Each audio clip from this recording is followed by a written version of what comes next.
जय हिंद दोस्तों। उत्तराखंड के सभी एग्जामों के लिए हमने उत्तराखंड के इतिहास का एक फाउंडेशन कोर्स स्टार्ट किया है। इसमें मैंने आपको कत्यूरी वंश तक पूरा कंप्लीट करवा दिया है। ठीक है, तो आज हम बात करेंगे चंद वंश की।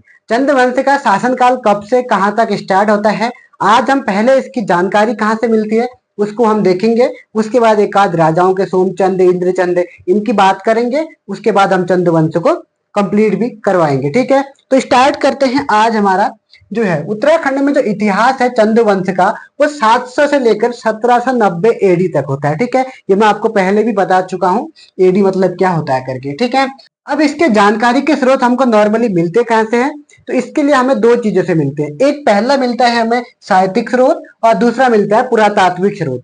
साहित्यिक और पुरातात्विक, साहित्यिक मतलब होता है कि किसी जो किताबों में लिखा गया होगा तो उसे हम बोलेंगे साहित्यिक। और पुरातात्विक मतलब जो कई पुराने जो राजा होंगे, राजा के जो अभिलेख अभिलेख उत्कीर्ण करवाए होते हैं उनमें जो मिलते हैं उसको पुरातात्विक हम बोलते हैं।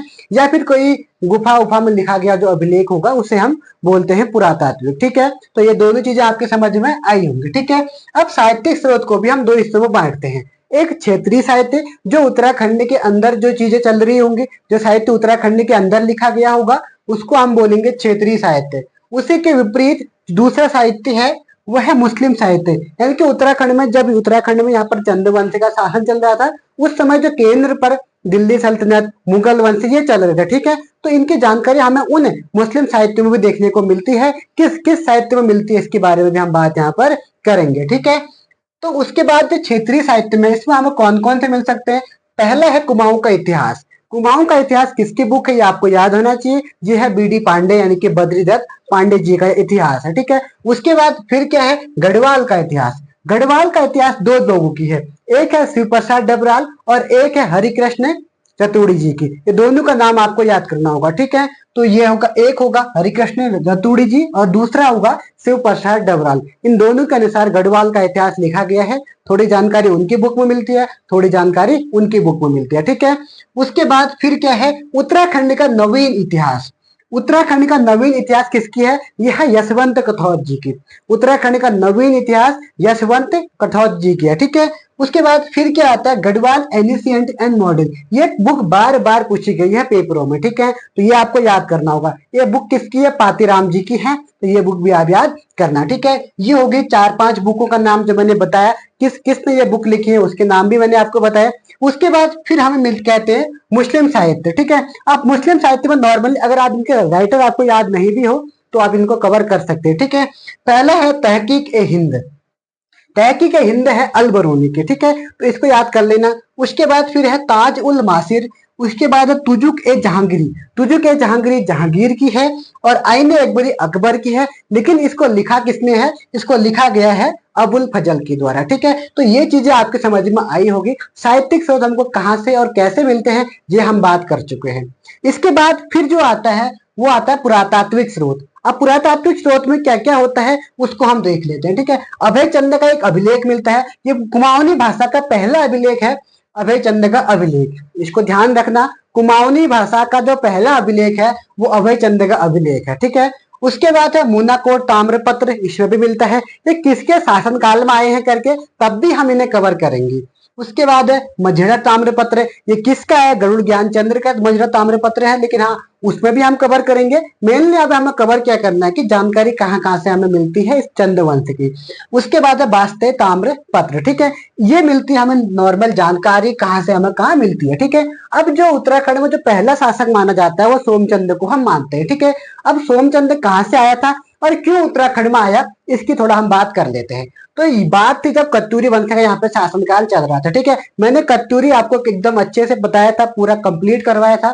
कत्यूरी में जो लास्ट में था कत्यूरी एकदम डिवाइड हो गया था, उनका विभाजन हो गया था। ठीक है, कोई किधर शासन करने लगा, कोई किधर शासन करने लगा। और जो कत्यूरी का अंतिम शासक था ब्रह्मदेव या वीरमदेव, वो उसने क्या किया, बहुत ही निरंकुश राजा था। कुमाऊं के लोग उससे क्या हो गए, बहुत ही परेशान हो गए। तब कोई लोग तो कहते हैं कि उन्होंने क्या किया, इसमें दो कथन आपको सामने मिलते हैं। पहला क्या है, जब कत्यूरी का यहाँ पर शासन चल रहा था, कत्यूरी का जो अंतिम काल हुआ, मैं आपको ये बता चुका हूँ कि कत्यूरी ने कैसे निरंकुश शासक हो गए थे।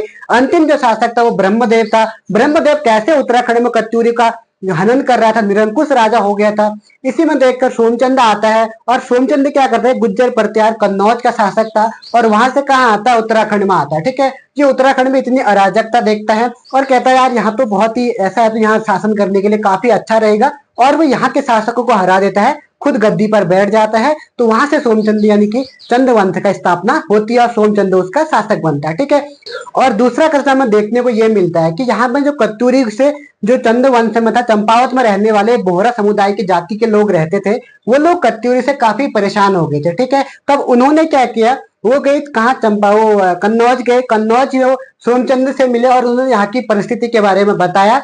तो वहां पर एक राजा था गंभीर देव, गंभीर देव ने वो उसको बुला के लाए उत्तराखंड में। ठीक है, गंभीर देव था, गंभीर देव ने क्या किया, अपनी बेटी की शादी किससे करवा दी, उससे कह सोमचंद से करवा दी, और उसको 1200 स्क्वायर फीट की भूमि किसको दे दी, सोमचंद को दे दी, और पूरा उसको राजधानी किसके नाम कर दी, सोमचंद के नाम पर कर दी। ठीक है, तो वहां से यहाँ पर सोमचंद की उत्पत्ति होती है, सोमचंद वंश का स्थापना यहाँ से शुरू होती है। ठीक है, अब हम चंद वंश की वंशावली को कवर करेंगे, स्टार्टिंग से लेकर जो पहला राजा से लेकर जो 62वां राजा था महेंद्र चंद्र तक, पूरा चंद वंश को हम कंप्लीट कराएंगे, वो भी अच्छे अच्छे नोट्स के साथ। ठीक है, अगर आप इसके नोट्स चाहते हैं तो आप हमारे व्हाट्सएप ग्रुप से जुड़ सकते हैं, जिसका लिंक मैं डिस्क्रिप्शन बॉक्स में दे दूंगा। ठीक है, तो बात करते हैं पहले राजा, तो यानी कि चंद वंश का संस्थापक सोमचंद के। ठीक है, तो सोमचंद का जो शासन काल था वो था 700 से लेकर 721 तक, 700 से लेकर 721 तक इसने अपना शासनकाल किया था। ठीक है, ये चंद वंश का संस्थापक था। कौन था चंद वंश का संस्थापक, सोमचंद था। ठीक है,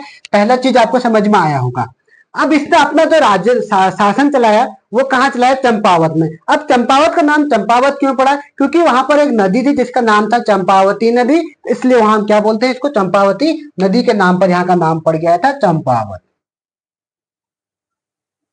उसके बाद फिर क्या, राजभुंगा, राजभुंगा का किले का निर्माण किसने किया, वो भी सोमचंद ने करवाया। एक एक पॉइंट आपके लिए काफी इंपॉर्टेंट है। ठीक है, आजकल जो यूके ट्रिपल एस है वो एकदम फैक्ट वाले क्वेश्चन नहीं पूछ रहा है, अब आपसे अंदर डीप जा रहा है, वो डीप पूछने के लिए आपको ये चीज सब पढ़ना होगा। उसके बाद फिर आता है इसमें चौथानी ब्राह्मणों की नियुक्ति करने वाला पहला जो राजा था वो सोमचंद था। ठीक है, चौथानी ब्राह्मणों की नियुक्ति करने वाला पहला राजा कौन था, सोमचंद था। अब इसने चौथानी ब्राह्मणों की नियुक्ति की क्यों, उस समय जाति प्रथा कुछ ज्यादा ही देखी जाती थी, कोई इसके हाथ का नहीं खाएगा, कोई इसके हाथ का नहीं खाएगा। तब सोमचंद ने एक निर्णय लिया, उसने कहा एक काम करते हैं, जो सबसे बड़े ब्राह्मण होते थे चौथानी ब्राह्मण, उसको इसने क्या किया, तुम ही लोग क्या बनाओगे, खाना बनाओगे। ठीक है, उस समय जो छोटी कास्ट के लोग अगर खाना बनाएंगे तो वो बड़े लोग नहीं खाते थे, इसलिए सोमचंद इससे काफी परेशान हो गया था। तब उसने 4-5 लोगों को देखा और उसने क्या किया, कुछ ब्राह्मणों की नियुक्ति कर दी, कहा कि आज से खाना यही बनाएंगे। इससे उसके दरबार में सारे लोग खाना खाते थे। ठीक है, ये चीज आपके समझ में आई होगी। उसके बाद इसने 4 किलेदार या चाराल जिसको कहते थे उसकी नियुक्ति करी। ठीक है, अब 4 किलेदार कौन कौन होते थे, पहला होता था इसमें कार्की, तड़ागी, बोरा और चौधरी। कार्की, तड़ागी, बोरा और चौधरी, तीन को आप याद रखना। ठीक है, कभी बोरा की जगह आपको बोहरा भी मिल सकता है, याद रखना इसको। ठीक है, तो प्रसिद्ध इसका सेनापति था कालू तड़ागी, ये आपको ध्यान में रखना होगा, क्योंकि सोमचंद का जो प्रसिद्ध जो सेनापति है वो कौन है, कालू तड़ागी है। इसने काफी अभियान में जीतने में सोमचंद की मदद की थी। उसके बाद फिर आता है इसमें पंचायती सरकार की स्थापना, मोस्ट इंपोर्टेंट है आपके लिए, ऐसे फैक्ट वाले क्वेश्चन आपको नहीं मिलेंगे, काफी ही इंपोर्टेंट रहेगा ये। पंचायती सरकार की स्थापना किसने की, सोमचंद ने की। ठीक है, राजस्व अधिकारियों की नियुक्ति किसने करी थी, वो भी सोमचंद ने की। अब राजस्व अधिकारी कौन कौन होते थे, इसमें सयाना, बूढ़ा और कमीर। अभी जो पटवारी वाला काम करते हैं उस समय कौन काम करते थे, उस समय सयाना, बूढ़ा और ये कमीर ये काम करते थे। ठीक है, उसके बाद फिर क्या आता है, इसने 2 धड़ों में विभाजित किया था, तल्लाधड़ और मल्लाधड़ में। ठीक है, सोमचंद ने जो अपनी राजा प्रजा होती थी उसको इसने जो पूरी प्रजा को 2 धड़ों में विभाजित किया था। पहला धड़ इसने तल्लाधड़ मल्लाधड़ बनाया था। ठीक है, और उससे तल्लाधड़ में इसने, इन धड़ों में इसने ब्राह्मण, क्षत्रिय, वैश्य और शूद्र को रखा गया था। ठीक है, इसी में इसने मल्लाधड़ में चौधरी तथा तल्लाधड़ में फर्तियालू को भी इसने रखा था, ये भी आप ध्यान रखना। उसके बाद फिर आता है सोमचंद ने तड़ागियों की मदद से चंपावत के स्थानीय खस राजाओं को पराजित किया था। उस समय जब यहाँ पर खस राजाओं का शासन चल रहा था, जब मैंने आपको खस पढ़ाया था उस वक्त भी मैंने बताया था खस लोग अपने अलग अलग जगहों में चले गए थे शासन करने के लिए। तब कुछ खस कहाँ गए थे, चंपावत में गए थे। तब चंपावत में खसों का राजा था, तब चंपावत सोमचंद्र ने क्या किया, तड़ागियों की मदद से, तड़ागी इसके चाराल में आते थे, तब इसने क्या किया, इनकी मदद से स्थानीय जो खस राजाओं को क्या किया, वहां से हरा दिया और अपने शासन काल यहाँ पर चलाने लग गया। ठीक है। उसके बाद फिर है डोटी राजा। डोटी राजा था कौन इसके समय, जयदेव मल्ल। डोटी राजा इस वक्त कौन था, जयदेव मल्ल था। डोटी मतलब होता है नेपाल का जो राजा था। ठीक है, क्योंकि कुमाऊं की सीमा और गढ़वाल की सीमा नेपाल से लगती है, तो इसलिए हमको उनके साथ साथ उनके शासनकाल भी हमें देखने के लिए देखते रहना चाहिए। उसके बाद फिर आता है ऐपण कला की शुरुआत किसने की थी, इस बात का भी आप काफी ध्यान रखना। ठीक है, क्योंकि कुमाऊं और उत्तराखंड की संस्कृति और गढ़वाल की संस्कृति से काफी क्वेश्चन बन रहे हैं। तो ऐपण कला की शुरुआत किस चंद्रवंशी ने की थी, तब वो किस चंद्रवंशी कौन था, सोमचंद्र था। ठीक है। उसके बाद फिर क्या, रैका या राई राजा भी इसको कहा जाता है। ठीक है, क्योंकि जो सोमचंद्र था, सोमचंद्र वो मल्ला वंशी इसको माना जाता था, मल्लाधड़ी इसको माना जाता था, इसलिए इसका नाम रैका या फिर राई भी कहा जाता था। इस बात का भी आप ध्यान रखना। ठीक है। उसके बाद फिर क्या है, यह एक मांडलिक राजा था। अब मांडलिक राजा क्या होता है, इसको आपको समझना होगा। ठीक है, मांडलिक राजा मतलब जो किसी अन्य राज्य, अन्य देश को या फिर अन्य देश को क्या देता था, कर देता था और उसके बदले में यहाँ पर शासन करता था। ठीक है, तो ये नेपाल को क्या देता है, उस वक्त कर देता था। ठीक है, नेपाल के ही अंदर ये शासन करता था। मांडलिक राजा का मतलब क्या होता है कि दूसरे के अधीन अपना शासन करना। तो उस समय जो डोटी के राजा था उसके अधीन ये शासन करता था। और उसके बाद की भी सोमचंद्र ने चाराल की मदद से सर्वप्रथम द्रोणकोट के राजाओं को पराजित किया और सुई क्षेत्र लोहाघाट पर अधिकार कर लिया। ये मोस्ट इंपोर्टेंट आपके लिए है, जो कथन और कारण से आपसे ऐसे क्वेश्चन बन सकते हैं। क्या कह रहा है, एक बार ध्यान से देखिए। सोमचंद्र ने चारालू की मदद से, चाराल मैंने आपको बताया इसके कौन कौन थे करके, की मदद से सर्वप्रथम द्रोणकोट के द्रोणकोट के राजाओं को पराजित किया और सुई क्षेत्र किसको बोलते हैं, लोहाघाट को। ये भी आपके लिए मोस्ट इंपोर्टेंट है। सुई क्षेत्र लोहाघाट पर क्या कर लिया, इसने अधिकार कर लिया। ठीक है, ये पॉइंट भी आपको याद होना चाहिए। उसके अतिरिक्त फिर क्या है, इसका पुत्र आत्मचंद गद्दी पर बैठा। जब सोमचंद्र के बाद इसी का पुत्र बैठता, आत्मचंद गद्दी पर बैठता है। ठीक है, और उसके बाद फिर बैठता है आत्मचंद के बाद पूर्णचंद्र गद्दी पर बैठता है। ठीक है, आत्मचंद और पूर्णचंद्र इनके काम ज्यादा हमें कुछ देखने को मिलते नहीं है, तो इसलिए हमें इनको ज्यादा पढ़ना है नहीं। और जो पूर्णचंद्र था ये क्या करता है, शिकार पर इसकी ज्यादा रुचि थी, तो ये तराई भाबर एरिया में शिकार करने के लिए ज्यादा ध्यान देता था, लेकिन इसमें उस राजकाज चलाने का उतना इसमें शौक नहीं था। ठीक है, फिर इसी का बेटा आता है इंद्रचंद्र। इंद्रचंद्र की बात हम अपनी नेक्स्ट क्लास में करेंगे। ठीक है, एक बार मैं आपको इसका रिवीजन करवा देता हूं, आप लोग ध्यान से इसको देखिएगा। ठीक है, सोमचंद्र 700 से लेकर 721 तक अपना शासन चलाता है। चंपावत में इसका शासन चल रहा था और कुमाऊं के अंतर्गत ये चंपावत पड़ता है। ठीक है, उसके बाद फिर क्या, चंपावत नदी चंपावत के नाम पर पड़ा है। राजभुंगा का किला निर्माण इसने कराया था। चौथानी ब्राह्मणों की नियुक्ति पहली बार इसने की थी। 4 किलेदार यानी कि चाराल की स्थापना भी इसने की थी। इसके अंतर्गत कार्की, तड़ागी, बोरा और चौधरी आते थे। प्रसिद्ध सेनापति इसका कालू तड़ागी था। पंचायती सरकार की स्थापना सोमचंद्र ने की थी और पंचायती राजस्व अधिकारी की नियुक्ति भी इसने की। सयाना, बूढ़ा और कमीण ये सब इसके कौन थे, राजस्व अधिकारी थे। उसके बाद आता है 2 धड़ों में विभाजित किया था इसने, तल्ला धड़ और मल्ला धड़। तल्ला धड़ और मल्ला धड़ में विभाजित किया और इसके बाद ब्राह्मण, क्षत्रिय, वैश्य, शूद्र में इसने बांटा गया था। उसके बाद फिर क्या है, सोमचंद्र ने तड़ागियों की मदद से चंपावत के स्थानीय खस राजाओं को पराजित किया था। डोटी का राजा जब चंद्रवंश यहाँ पर आया था, उस वक्त डोटी में जो राज कर रहा था वो जयदेव मल्ल था। इसी के अधीन जो सोमचंद्र क्या कर रहा था, राज कर रहा था। उसके बाद फिर ऐपण कला की शुरुआत चंद्रवंश ने की थी। चंद्रवंश का जो पहला शासक था सोमचंद्र, इसने ऐपण कला की शुरुआत की थी। रैका या राई भी इसको कहा जाता था। यह एक मांडलिक राजा था जो डोटी के राजाओं को क्या देता था, कर देता था। ठीक है, उसके बाद सोमचंद्र ने चारालों की मदद से सर्वप्रथम द्रोणकोट के राजाओं पर को पराजित किया और सुई क्षेत्र लोहाघाट पर इसने क्या कर लिया, अधिकार कर लिया।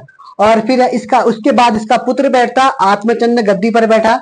ये 721 से लेकर 740 तक गद्दी पर बैठता है आत्मचंद, 721 से लेकर 740 तक। और फिर इसका बेटा बैठता पूर्णचंद्र 740 से लगभग 758 के आसपास ये बैठता है। ठीक है, इसका आप ध्यान रख लेना। ये चीजें हैं, इसको आपको याद करना होगा। सोमचंद्र में जितने भी क्वेश्चन बनते थे सारे के सारे क्वेश्चन मैंने यहाँ पर आपको कवर करवा दिए। ठीक है, अगर आपको कोई भी डाउट होता तो आप लोग कमेंट कर सकते हैं। सोमचंद्र मुझे नहीं लगता इससे बाहर आपसे कुछ चीज पूछेगा करके। ठीक है, तो आज के लिए हम इतना ही देखते हैं, फिर मिलेंगे नेक्स्ट क्लास में। तब तक के लिए जय हिंद, जय उत्तराखंड।